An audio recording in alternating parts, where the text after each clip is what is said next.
je vais pas venir dans un bureau où on me fatigue, on ne me considère pas. Il t'invite même, tu viens pas à son mariage. Même carte, tu donnes pas. Cadeau, tu donnes pas. Salut, ceci est la deuxième partie de la vidéo sur pourquoi les gens te quittent. J'ai décidé de scinder la première vidéo parce qu'elle était assez longue. Je te laisse donc savourer la deuxième partie. Dis-moi ce que tu en penses. Oublie pas que tu peux soutenir la chaîne en devenant membre et tu auras du contenu spécial pour toi et en offrant de l'argent. Allez, super thanks. C'est juste en dessous de la vidéo, là où il y a le bouton liker et tout ça. Tu fais juste défiler un tout petit peu et tu verras un cœur avec $1 dedans. Et pour devenir membre, juste en dessous de la vidéo, tu verras un bouton qui dit rejoindre ou join. Allez, savoure la vidéo. Bye. Maintenant, passons aux organisations avant de... Parce que j'ai pas envie de finir sans parler des organisations. Les gens en entreprise et les employés, restez là et dites-moi si vous pensez la même chose. Parce que moi, j'ai été employée. J'étais plus employé qu'employeur, j'avoue. Mais j'ai une expérience des deux côtés, d'une certaine manière. Et pourquoi est-ce que les gens partent de vos entreprises? Les gens ne se sentent pas appréciés. À part les cas extrêmes de bullying, de harassment, sexual harassment ou de staff, des mauvaises cultures et tout ça d'entreprise, les cas les moins graves, mais qui franchement fatiguent les gens. Moi, je vous dis, on passe 5 jours sur 7 au bureau.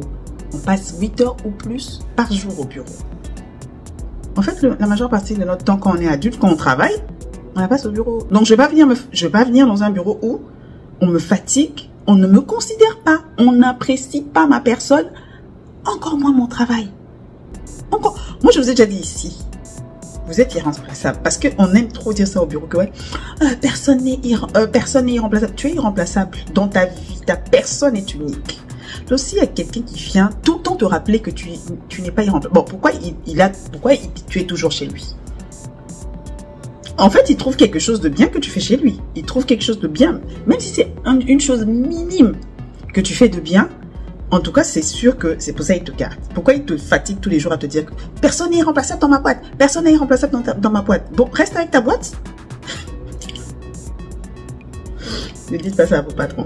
Mais tu vois, c'est pour dire aux patrons, ne faites pas ça chez vous, en fait. Arrêtez de dire ça. Quand tu as quelqu'un, apprécie la personne. Quand il fait un bon travail, c'est vrai, j'avoue, quand tu es en monde d'entreprise, surtout dans certains milieux, et à certains niveaux, ça dépend des entreprises, des fois aussi, c'est un peu trop.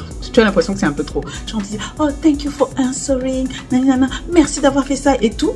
Et tu trouves que c'est trop. Mais franchement, quand on te dira pas ça, tu sentiras que tu voulais ce merci, tu avais besoin de ce s'il te plaît. C'est important que les gens comprennent. En fait, il y a une chose. Avant, je regardais des fois des téléréalités, tu vois, des téléréalités américaines et tout. Et des fois, je voyais les stars, quand on les coiffait ou quand on les habillait ou quand elle avait une assistante ou whatever, elle recourait au service de quelqu'un. Elle disait des fois, oh, thank you for doing that, oh, you're so wonderful. Moi, je te la même. Tu l'as payé, en fait. Selon moi, même si on payait $10 000, $3 000, je te coifferai comme jamais. Mais une fois que j'ai commencé à recourir au service des gens, je me suis rendu compte qu'en fait, des fois, tu peux payer quelqu'un bien, beaucoup d'argent, et la personne ne fait même pas ce que tu lui demandes, en fait. Ou elle a une sale attitude, ou tu es là, tu commences à le suivre pour qu'il fasse... Tu te dis, mais pourquoi je t'ai payé? Donc, même si tu payes quelqu'un, quand quelqu'un fait bien son taf, il a une bonne attitude envers toi, il est reconnaissant, il est poli, il est courtois avec les gens dans ton entreprise, il est en train de travailler pour que l'ambiance au travail soit bien, remercie-le, apprécie-le. Je sais pas. C'est son anniversaire. Souhaite-lui bon anniversaire. Si tu peux, hein. Je ne faut pas exagérer non plus. Si tu peux. Si même tu peux offrir un cadeau, même si c'est insignifiant. Enfin, insignifiant dans le sens où ça peut être juste une carte. Moi, je me souviens, je dis pas le nom de l'entreprise, mais à un moment donné, j'ai perdu quelqu'un, un membre de ma famille, un cousin, qui est âgé, mais c'est un cousin. Et on était vraiment proches. Il était très proche, en fait, de mon père. Et on était très proches, en fait. Et moi, en fait, il était décédé à Kinshasa, parce que moi, je suis du Congo. Et moi, je vis déjà dans un autre pays, mais j'étais en plus en attachment avec mon travail dans une autre ville ailleurs, en Europe. Et les gens de mon bureau, je leur avais quand même dit, parce que j'étais vraiment affectée. Et ce qu'ils ont fait, ils se sont organisés et ils ont fait genre une carte où ils ont écrit et tout, des mots juste de réconfort. Franchement, ça m'avait touché. Je crois que je l'ai toujours. Ça m'avait touché. Des petites choses comme ça touche en fait. Tu vas peut-être pas donner de l'argent pour enterrer la personne, mais something, I don't know, something, quelqu'un se marie, toi tu es là, il t'invite même, tu viens pas à son mariage. Même carte tu donnes pas, cadeau tu donnes pas. Ça s'est bien passé, c'est ça tu dis. Je sais pas, même si tu n'as pas pu aller, appelle la personne dans ton bureau, alors ça s'est passé comment, raconte-moi tout, montre-moi quelques photos et tout. Si tu es déjà marié, tu lui donnes quelques conseils, tout. Je ne vais pas entrer dans ta vie, hein, mais voilà, je suis désolée, on n'a pas pu venir, mais on est ensemble et tout, et tout, et tout, et tout. Quelque chose, something. À la fin de l'année, appelle ton staff, fais un truc, invite les enfants et tout, arbre de Noël, ou bien on se retrouve ensemble, on rit et tout. Pas des choses trop, tout en bureau. Une ou deux fois par an, fais un truc qui soit focalisé sur les staffs. Fais un truc, oh le meilleur employé, oh le ceci. Fais un truc. Les églises, les départements, pareil. Il y a des choses en fait, ça ne coûte rien. Genre quelqu'un c'est son anniversaire, il est dans ton département n'a pas 10 millions de personnes. Même si vous êtes une grande église, vraiment si c'est beaucoup, ce que moi j'ai vu, peut-être, c'est dans les... peut-être 50, 70 personnes, quelque chose comme ça. Mais pendant l'anniversaire, vous avez des groupes WhatsApp, vous pouvez vous souhaiter bon anniversaire. C'est vrai qu'on n'aime pas faire ça parce qu'on a peur d'oublier les gens. Mais faites un dossier, tous ceux qui sont du département sont dans ce dossier-là, un fichier Excel. Quelqu'un est truc chargé de ça, même si c'est un mot. Même si c'est un mot, même si c'est pendant la répétition, ou bien vous faites ça chaque mois si vous êtes trop nombreux. J'ai vu ça dans une église, genre ouais, c'est l'anniversaire de qui ce mois-ci, c'est rien, c'est juste des applaudissements, c'est juste vous prier pour la personne, mais ça fait du bien. Tu apprends que quelqu'un dans ton département a un problème, mets-le à part, parle-lui. Tu n'as peut-être pas d'argent. Tu as ni or ni argent, mais ce que tu as, faut lui donner. Tu as le Saint-Esprit, non? Console la personne, prie pour la personne et tout. Va voir la personne si c'est possible. On voit des gens du département. Oh oui, toi tu es trop pris. Il n'y a pas de problème, tu délègues. Tu donnes d'autres gens du département qui veut aller voir Mila et tout. Il paraît qu'elle est malade. 2, 3 personnes. Vous allez la voir. Mais Mila, à chaque fois elle est malade, vous venez jamais la voir. Elle a un deuil, vous venez jamais la voir. Elle a ceci. Au bout du compte, même elle a des problèmes. En fait, elle dit à personne. Et bien après, vous allez lui dire, ouais, mais dans ce département, vous venez pas. Really. Même si on sert Dieu. Mais en fait, on a quand même, voilà. C'est pas Dieu qui a dit de t'aimer le prochain comme toi-même. Papa, respecte. Tu vois, même à l'église, des fois, tu es pas, enfin, je dis n'importe quoi. J'ai jamais été à la tête d'un département et j'ai jamais été à la tête d'une église. Mais je dis, en tant que chrétienne, des choses que j'ai vues ailleurs et ou des choses que j'imagine, si jamais quelqu'un faisait ça pour moi, ça me plairait.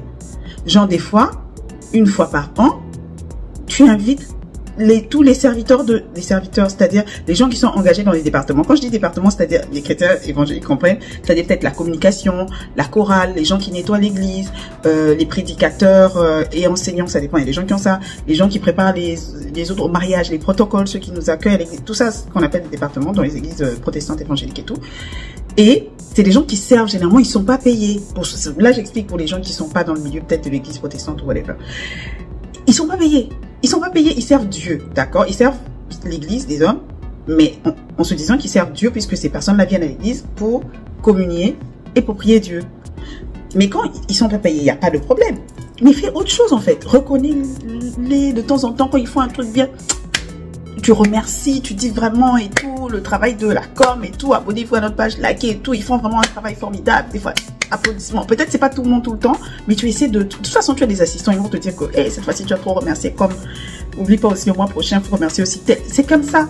Et ce que j'allais dire, c'est que par exemple, à la fin de l'année, tu nous rassembles, soit tous les fidèles, soit tous les départements, et sans rien demander aux fidèles, genre, ils donnent pas 1 franc. Les membres du département, ils viennent, se rassemblent. En une année, franchement, l'église peut mettre à part 5 000 francs, c'est-à-dire $10 par mois. En tout cas, personne ne peut manquer, aucune église ne peut manquer ça. À la fin de l'année, vous avez un petit $120 ou whatever, ça dépend de la grandeur de l'église. Tu achètes une toute petite canette, un tout petit sandwich, tu invites les gens, tu leur parles.